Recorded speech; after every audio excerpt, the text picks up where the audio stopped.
시청자 여러분 안녕하십니까. 이제 1월 31일 저녁 시간인데요. 전옥현의 안보정론을 시작하겠습니다. 시청자 여러분들께서도 잘 아시다시피 내일부터 임시국회가 다시 열리게 됩니다. 임시국회에서 가장 뜨거운 감자가 제가 보기에는요, 북한 원전 지원과 관련된 내용이 될 것으로 보입니다. 오늘 휴일인데도 불구하고 이 국민의힘 측에서는 긴급 비상대책회의를 열고 정부 당국에서 공식적으로 북한 원전 지원 계획의 실체를 아주 자세하게 국민에게 밝혀라, 강력히 촉구하고 나섰고요. 이들의 민주당의 전형적인 이 작전, 프레임 작전이 바로 색깔론입니다. 그렇기 때문에 지금 이제 색깔론까지도 들고 나와서 이번 임시국회를 계기로 해서 이 북한 원전 문제가 다시 정치적인 핵폭탄으로 악화되는 것을 막으려고 지금 가진 힘을 쓰고 있다. 이렇게 여러분들께서 이해하시면 되고요. 그러다 보니까 이 당시 보수당 정부에서 외교안보 관계 중요한 일을 했던 이 당사자들이 강력히 반발하고 나섰습니다. 그래서 이 박근혜 정부 때 통일부 장관했던 홍영표 전 장관은 절대 박근혜 정부에서 북한에 원전 건설해주는 방안은 논의된 것 자체도 없다. 민간 부분에서 경수로 건설과 관련된 얘기는 오갈 수 있었겠지만은 정부 차원에서는 아이디어 차원에서도 논의한 바 없고 더군다나 문건으로 작성된 것도 없다. 이렇게 강력히 반박을 하고 있습니다. 그리고 이 박근혜 정부 때 외교부 차관 출신인 조태용 국민의힘 의원도 외교부에서 이 한반도 평화교섭 본부장, 그 다음에 외교부 1차관, 그 다음에 국가안보실 1차장을 역임한 인물인데요. 이 조태용 의원도 북한 원전 건설과 관련해서 논의한 적도 없고 회의한 적도 단 한 번도 없다. 그리고 박근혜 정부에서 내려온 아이디어라는 주장과 관련해서는 검증할 필요가 있다. 이렇게 강력히 반박하고 있고요. 그 다음에 MB정부에서 이 외교부 차관과 그 다음에 외교안보 수석을 역임한 바 있는 천영우 전 차관의 경우에도 원전 건설의 이명박 정부의 아이디어라는 주장은 새빨간 거짓말이고 사실 무근이다. 이렇게 일축하고 나섰습니다. 그래서 남북통일 및 북한의 비핵화를 전제로 해서 그 이후에 에너지 공급 방안으로 원전 건설을 이야기했을 뿐이지 북한 핵 개발이 지속되고 있는 상황에서 원전 건설은 어불성설이다. 이렇게 강력히 반박하고 있어요. 그리고 제가 보더라도 말이죠. 지금 이 원전 건설한다는 그 자체가 이 문재인 정권에 의해서 제기된 것이 문제가 되는 것은 여러 가지 측면에서 검토하고 있을 수 있는데, 첫 번째로는 국내에 있는 원전은 전부 폐기하겠다라고 하면서도 북한에 대해서만큼은 또 원전을 지어주겠다. 이것이 하나의 이율배반적 정책. 이것이 이제 문제가 되고 있고요. 더 중요한 문제는 비핵화 협상이 문재인 정권 들어와서 미북 간에 직접 정상 차원에서 논의되는 구조로 바뀌었지 않습니까?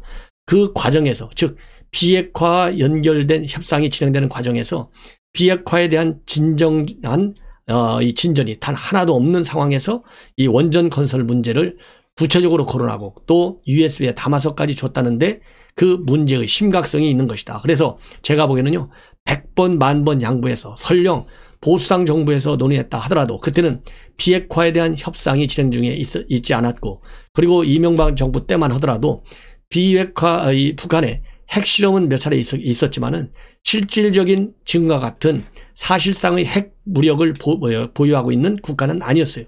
그리고 구체적인 협상이 진행되지도 않았었습니다. 그리고 천영희 전 외교안보 수석이 얘기했듯이 통일 이후를 전제로 해서 얘기했을 뿐이에요. 그리고 박근혜 정부에서는 단 어느 누구도 거론하지 않았다고 하는 것이 지금 앞에서 얘기한 조태용, 그 다음에 이 홍영표 장관의 증언을 통해서도 밝혀졌지 않습니까? 그렇기 때문에 이것은 여권에서 지금 현재 상당한 선거를 앞두고 수세에 몰려 있잖아요. 이것을 돌파하기 위해서 보수당 정부를 끌어들여 가지고 물타는 작전에 지금 나서고 있는데 사태의 심각성이 더하다. 그래서요, 지금 현재 아까도 말씀을 드린 대로 지금 현재 국민의힘에서 서울시장에 도전하고 있는 나경원 의원, 그 다음에 오세훈, 그 다음에 이종구 의원, 이런 분들도 이 원전 문제에 관해서 상당한 비판을 가하고 있고요. 특히 이종구 전 의원의 경우에는 산자위원장을 할 때 이 원전에 대한 감사 청구를 해야 된다 해서 최초로 감사 청구를 한 장본인이 바로 이종구 지금 현재 서울시장 예비 후보의 증언입니다. 그래서 본 방송 바로 이후에 이어지는 방송에서는 이종구 의원으로부터 이 원전과 관련해서 문제가 많으니 감사를 해달라, 이렇게 감사 청구를 아이디어를 내서 이것을 관철시킨 분이 바로 이종구 의원이에요. 그래서 이종구 지금 서울시장 후보로 뛰고 있는데요. 이종구 의원의 직접 증언을 또 여러분께서 청취하실 수 있도록 제가 별도로 또 오늘 인터뷰를 했습니다.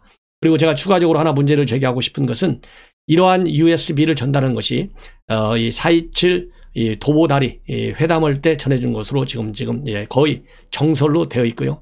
그 내용은 원전뿐만 아니라 가스 문제, 그 다음에 화력발전 문제, 수력발전 문제까지 다 연결되어 있어요. 그리고 그 이후에 이런 가스, 수력발전, 그 다음에 화력발전 문제에 대한 지원은 2차 정상회담 이후에 그러니까 18년 가을까지 계속적으로 검토했던 것으로 이미 TV조선을 비롯한 다수 언론에서 보도하고 있어요. TV조선이 특정 보도를 한 것이죠. 이런 여러 가지 조언을 보면 이런 것이 과연 어디 채널을 통해서 이런 이 원전 건설을 비롯한 북한의 에너지 지원 문제를 논의했겠느냐. 우선적으로 가장 먼저 떠올릴 수 있는 것은 바로 국정원이 가지고 있는 북한 통전부와의 핫라인이다. 이 핫라인은 지금 현재 안보실장으로 있는 서훈 원장이 직접 이것은 운영한 장본이지 않습니까? 그렇기 때문에 이런 핫라인을 통해서 1, 2, 3차 정상회담 그리고 김정은이 답방 문제까지도 전부 다 검토했을 수밖에 없어요. 그렇다 본다면 김정은이한테 선물을 주기 위해서 이런 에너지 지원 문제, 북한의 에너지난이 심각하다는 것은 어제 오늘 얘기가 아니잖아요. 90년대부터 에너지가 굉장히 심각했어요.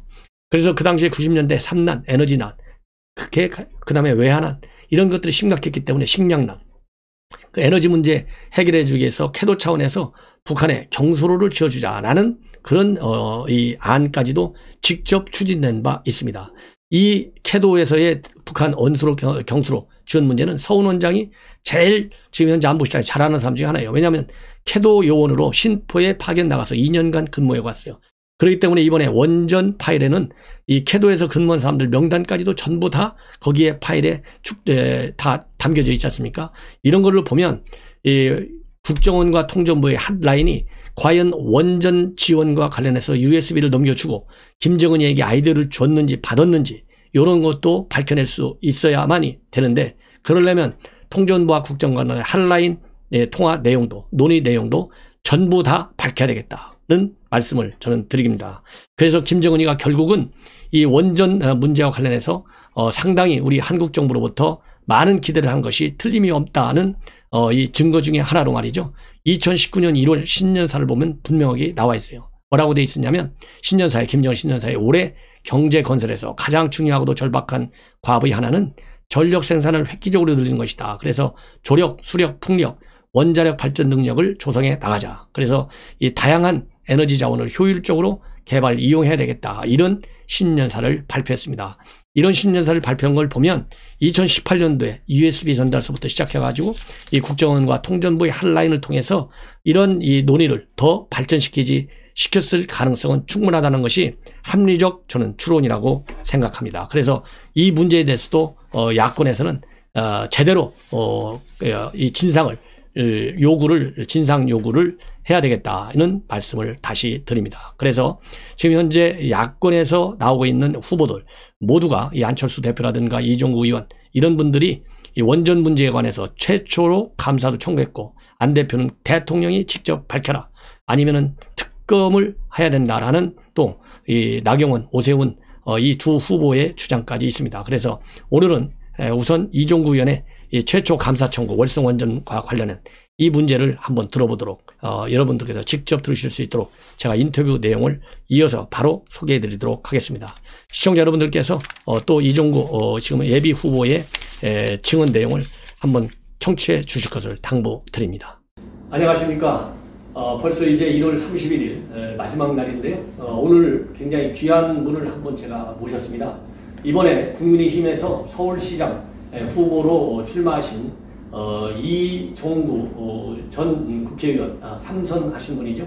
그 산자부 위원장까지 하셨고, 또 이 공직자로 재직할 적에는 기획재정부, 대한민국 그야말로 경제발전의 산파역을 한 중요 부서지 않습니까? 기재부에서 또 4년간 공직 경험을 하셨고, 그래서 현재 우리 대한민국 또 서울시장 입장에서 본다면 이 경제적으로 가장 어려운 시기에 처해 있어요. 그래서 이 현 시점에서는 그야말로 경제통이 서울시장이 되어야 되는 거 아니냐, 이런 여론도 상당한데요. 이러한 여건을 가장 잘 가지고 계신 분 중에 한 분이 바로 이중국 의원이다. 저는 그렇게 생각합니다. 한번 예. 직접 예. 워낙 이 다선 의원이시고 예. 또 의원 하실 적에도 활동을 많이 하셔가지고 예. 뭐 다 아시지만 예. 한번 또 소개를 한번 해보시면 예. 좋을 것 같습니다. 예.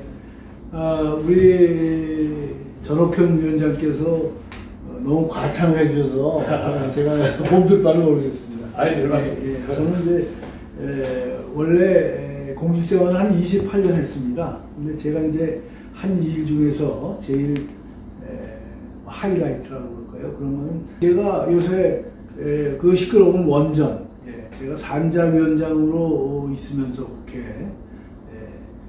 원전에 대한 월성 1호기의 그 적정성에 대한 폐기 과정에서의 여러 가지 문제 이런 걸 인식을 하고 제가 산자위원장 때 월성 1호기 감사 청구 그걸 제가 했습니다.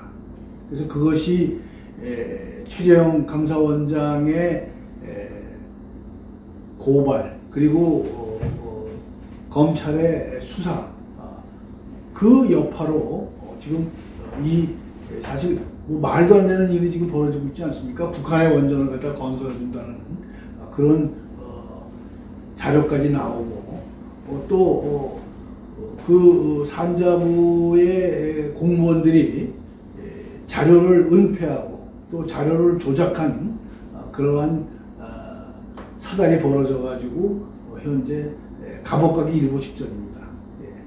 그래서 이러한 문재인 정권의 탈원전 정책의 문제점이 제가 감사 청구를 함으로써 시발점이 되었다. 제가 항상 자부심을 느끼고 있습니다. 네, 지금 말씀을 들어보니까 네. 굉장히 중요한 그런 그 역할을 좀 하신 것 같고요. 예. 그리고 이런 내용들은 아마도 우리 국민들께서는 처음 들으실 것 같아요. 예. 왜냐하면 우리 대한민국이 지금까지 오는 과정에서 굉장히 중요한 변곡점들이 몇 개 있었는데 우선 IMF를 극복하는데 그야말로 기재부 가장 중요한 기관에서 가장 중요한 역할을 하시지 않습니까?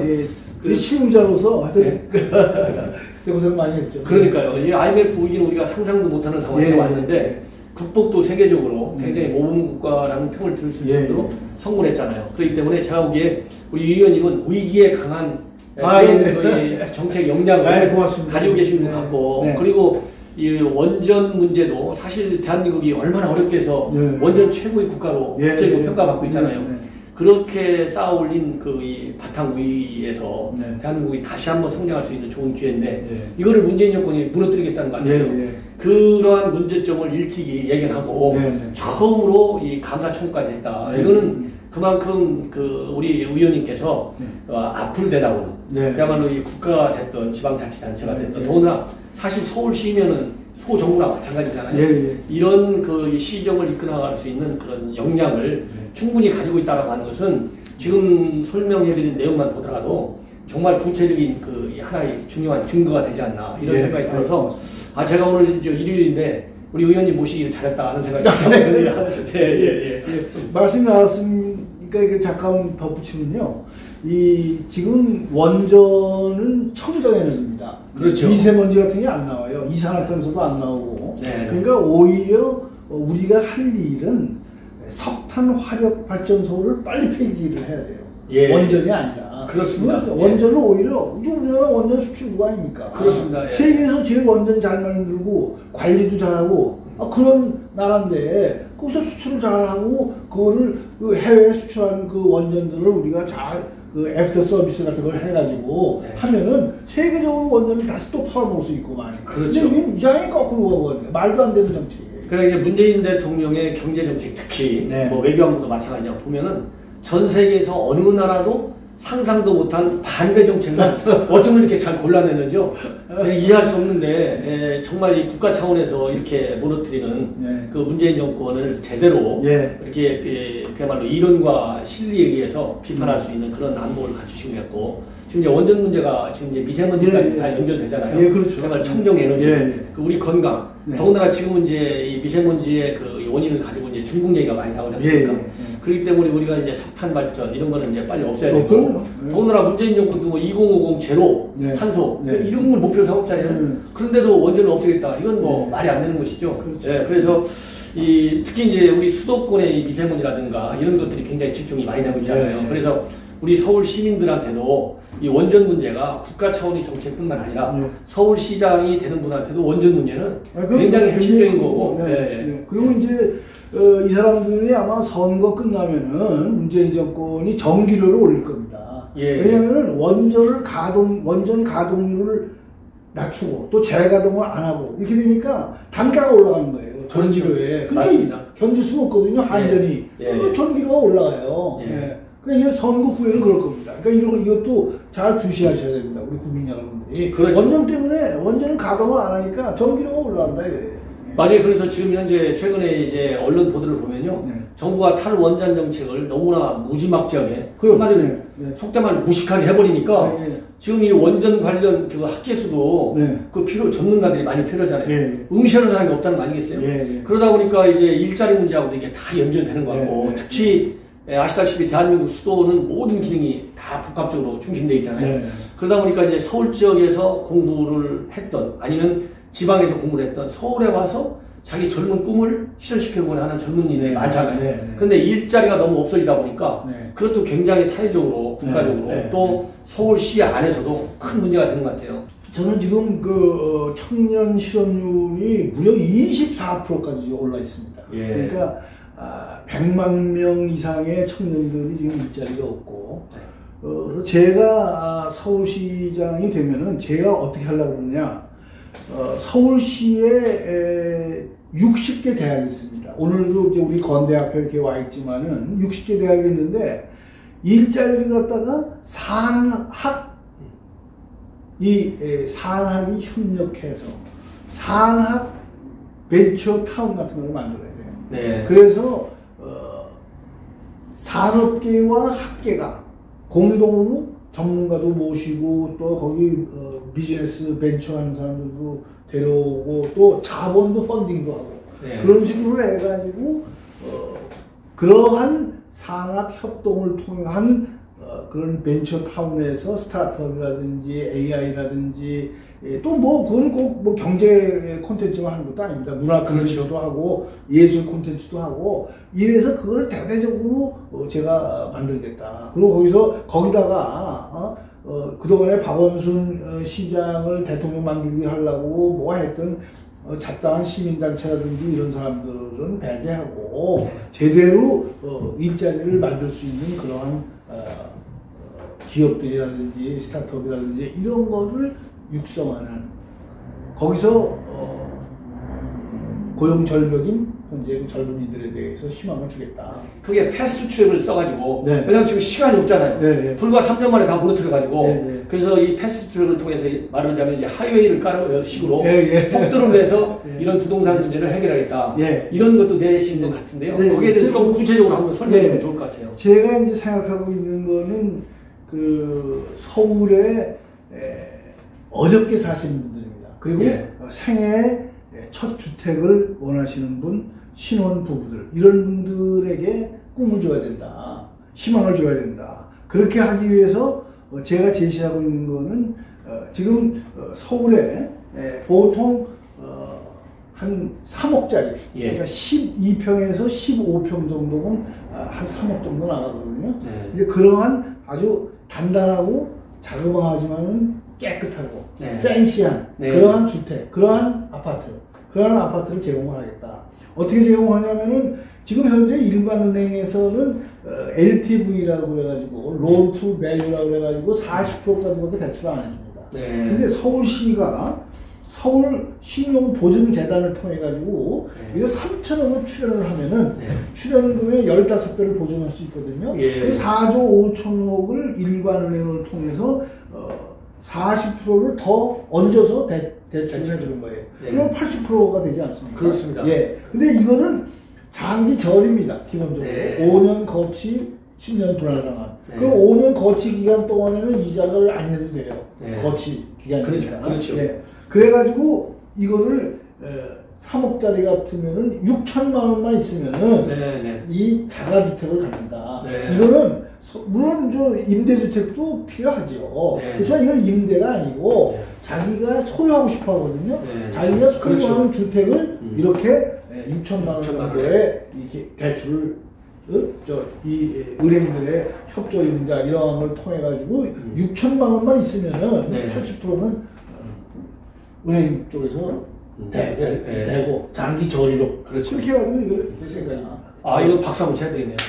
왜냐하면 6천만 원은 6천만 원도 물론 작은 돈은 아니죠. 작은 돈은 아니지만 6천만 원은 우리가 흔히 그러잖아요. 과부 쟁비 듣는다고. 그런 것처럼 뭐 정말 모든 수단을 다 가고 해서 6억에 비하면 6천만 원은 사실 10분의 1밖에 안 되잖아요.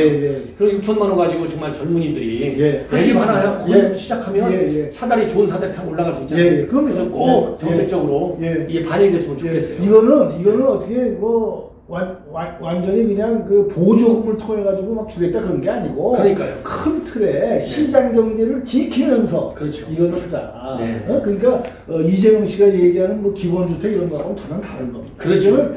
시장 경제 틀에서 최대한으로 우리가 서울시가 또 은행들이 협조해 가지고 이걸 갖다가 이런 공급을 하자. 이런 겁니다. 제가 또 하나 주장하는 거는 역시 공급을 확대하자. 공급을 확대하자 하려면은 지금 재개발, 재건축을 늘려야 된단 말이죠. 그 고밀도 그리고 건폐율이나 이런 걸 갖다가 높여가지고 근데 이 사람들이 결정을 안 하는 거예요. 10년 동안 10년, 20년 어떻게 20년 잠실 쪽에 있는 건 20년 동안 지금 아직도 결정을 못 하고 있다. 그러면 이거를 패스트 트랙에 의해 가지고 뿌지르자. 하여튼 결정을 하자. 그러면 할 건지 말 건지 재개발 재건축을 할 거면 어떻게 할 건지 이걸 갖다가 빨리빨리 끈질러 가지고 결정을 하고 그래서 시장의 공급량을 늘려야 된다. 주택의 공급량을 늘려야 된다. 그러니까 이 두 가지를 통해 가지고 제가 집값을 안정시킬 수가 있다. 우리가 이걸 하겠다고 해 가지고 그러한 정책만 나가도 많이 떨어질 겁니다. 그렇죠. 그렇죠. 왜냐하면 이제 안정적인 방이 나오니까 가짜 투기 수요들이 많이 줄겠죠. 그렇게 하면 이제 나중에 또 말씀을 좀 드리겠습니다만은 그 1가구 2주택 3주택자 있잖아요. 그 사람들이 지금 팔라고 시장에 내놓으면 양도소득세가 너무 많거든요. 맞아요. 그러니까 양도소득세가 너무 많으니까 더군다나 2주택자 3주택자는 양도소득세를 또 중과를 합니다. 중과. 그래서 양도소득세에서 또 그거 얹어가지고 세금 더 때려요. 이거는 아니다. 그러니까 양도소득세를 중과하는 그 제도 자체도 좀 손질을 해야 된다. 저는 뭐 제가 사실 경제를 모르기 때문에 우리 의원님만큼 경제 아시는 분이 없어요. 근데 이게 세금제 좀 한번 종합적으로 한번 때려주시죠. 시원하게 우리 시청자분들이. 종합적으로 설명을 좀 드리겠습니다. 우리나라는 이제 주로 이제 우리 시민들이 이제 고심하시는 게 세금 중에서도 이제 부동산 관련 세금이 많습니다. 그렇죠. 근데 이게 보시면은 세금 폭탄이에요. 왜 세금 폭탄이냐? 여러분 잘 아시겠습니다만 집을 살 때는 우리가 취득세를 내요. 집을 가지고 있을 때는 보유세를 냅니다. 근데 아파트의 경우에 9억 이상의 아파트를 가지고 있으면 종합부동산세를 또 내는 거예요. 같은 보유세지만 두 가지를 또 내고 그 양도세, 집을 갖다가 양도하고 팔 때에는 양도세를 냅니다. 거기다가 2주택자, 3주택자는 중과를 해요. 거기다 페널티 세금을 또 낸다. 그리고 물려주면 또 돌아가시면 낼 때 또 상속세를 낸다. 우리나라는 4개가 다 높아요. 근데 세계에서 이런 나라는 없어요. 쉽게 얘기하면 없습니다. 대부분의 나라가 어떻게 하느냐? 이게 하나가 좀 높으면은 취득세가 여기 높다. 그럼 보유세가 낮아요. 그리고 양도세를 좀 걷는다. 그러면 상속세는 거의 없어요. 미국 같은 나라는 상속세가 거의 없습니다. 이건 따블이 아니라 따따블로 세금을 내거든. 단계별로 이걸 갖다가 세금을 갖다가 중과를 하니까 이게 못 살겠다 세금 폭탄이다 이런 얘기예요. 특히 우리가 보유하고 있을 때 내는 세금, 재산세. 지금 종부세는 말이죠. 1가구 1주택이면 9억입니다. 서울에 중위 가격, 소위 중산층들이 사는 가격, 아파트의 가격이 다 9억을 넘어갔어요. 그렇죠. 근데 그 사람들이 이게 종부세라는 거는 부자세 아닙니까? 그렇죠. 호화주택에 산다든지 예, 그렇죠. 집을 여러 채 갖고 있어가지고 부동산 부자라든지 이런 사람들한테 내는 거지. 이걸 집 한 채 갖고 있는 9억짜리 집 한 채 갖고 있는 사람이 종부세를 낸다는 게 이게 중산층 때리기예요. 맞아요. 이제 아니 뭐 몇 년 후면은 서울에 뭐 반 이상의 주택에 종부세가 떨어질 겁니다. 네, 네. 그냥 이해를 할 수가 없어요. 그러면은 저는 그래서 어떤 대안을 가지고 있느냐. 단계별로 이렇게 높은 거를 네. 단계별로 조금씩 내리든지 네. 그렇지 않으면 하나가 높으면 하나를 낮추든지 네? 이런 식으로 해가지고 이거를 어떤 균형을 좀 잡아야 된다. 이거 완전히 맞고 푸는 식으로 부동산 거래 때마다 세금 맞고 또 증여하면 또 맞고 뭐 상속하면 맞고 이거는 아니지 않느냐. 네. 그래서 그렇습니다. 이거를 이제 조정을 해야 된다. 그럼 제 조정 방안은 뭐냐면은 취득세를 좀 더 낮추고 네. 또 보유세도 이 중산층한테 때리는 이 세금 9억 이상 이것은 이거는 일단은 1단계에서는 12억까지 12억을 종합부동산세 기준을 높이자. 3억을 더 높인다. 9억에서 12억짜리만 내냐. 그러니까 12억 이상만. 그렇게 하고 그 12억 이하의 재산세에 대해서는 12억 그 이하 사람들은 재산세밖에 안 되지 않습니까? 그렇죠. 그 사람들은 재산세를 50%를 깎아주겠다. 네. 50%를 감면하고 2단계로는 어떻게 하느냐? 종합부동산세하고 이 재산세를 통합을 하자는 거예요. 네, 통합을 하자. 이게 종합부동산세라는 게 전형적인 편가르기세거든요. 그리고 이게 부자들한테 그러니까 부자와 없는 사람을 갖다가 편가르기 하는 거. 난 저 사람은 종부세 내는 사람이야. 이런 식으로 해서 이걸 편을 가르고 이념세다 이거예요. 안 된다. 이념세는. 그래서 재산세로 금액은 같이 걷더라도 그 항목을 없애야 된다. 그렇게 굉장히 좋은 포인트인 것 같아요. 그렇게 해서 뭐 국민들이 야 나는 뭐 다 재산세 내면 되지. 야 나는 종부세 내는 사람이야. 나는 안 내는 사람이야. 뭐 이런 식으로 편하게 뭐 있냐. 맞습니다. 이게 뭐 아주 그 나쁜 세금이거든요. 그렇죠. 그렇게 하자는 게 제 주장입니다. 그리고 또 한두 가지만 더 여쭤보고 싶은 게요.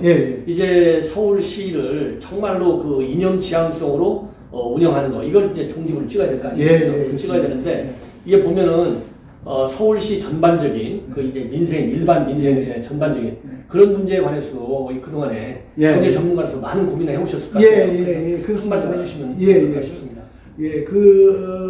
그동안에 이제 우리가 잃어버린 10년이라고 합니다. 박원순 시장의 10년을 잃어버린 10년이다. 근데 박원순 시장이 본인의 어떤 그 욕심, 본인의 그 대권욕, 뭐 이런 것 때문에 많은 자기 휘하부대라고 할까요? 그렇죠. 시민단체, 뭐 협동조합, 뭐 이런 식으로 해가지고 그런 단체들을 누구 얘기에 의하면 거의 아주 말단까지 얘기하면 한 2,000 정도, 2,000개 정도를 만들었다. 근데 그 사람들한테 그동안에 많은 자금 지원 같은 걸 하고 또 뭐 월급도 주고 뭐 그러지 않았습니까? 그래서 이제 그러한 것도 물론 옥석을 가려야 되겠지만은 그러한 부분에 대해서는 좀 정리가 필요하고 또 본인이 한 정책을 갖다가 정책이 너무 사실 저희가 보기에는 한 게 없어요. 이 사람이 뭐 거치려만 하고 뭐 이랬지 너무 한 게 없다. 좀 내실 있는 어떤 민생 이 경제에 대한 그런 안목이 좀 적었지 않느냐. 그래서 앞으로 우리 야권 후보가 되면은 그러한 부분에 파고들어가지고 진짜 어렵게 사시는 분들 또 눈물을 닦아드릴 수 있는 그러한 야당의 어떤 그런 청사진을 제시를 해야 된다. 저는 그렇게 생각합니다. 세계에서 가장 아름답고 살기 좋은 그런 도시가 됐으면 좋겠습니다. 오늘 굉장히 귀한 시간을 내주신 우리 이 의원님께 정말 감사하다는 말씀을 드리고요. 꼭 지금 현재 구상하고 계신 여러 가지 부동산 문제, 세금 문제, 그 다음에 우리 서울의 경쟁력을 또 높이는 문제, 이런 거에 관해서 이런 정말 실전 경험이 아주 풍부하신 이 의원님이 국민의힘 안에서도 내부 경선을 또 하게 돼 있죠. 내부 경선에서 압도적인 지지로 아주 잘 확보를 하셔가지고 반드시 우리가 야권에서 네. 우리 승리를 할 수 있도록 예. 제가 마음속으로 빌겠습니다. 예, 감사합니다. 감사합니다. 예, 감사합니다.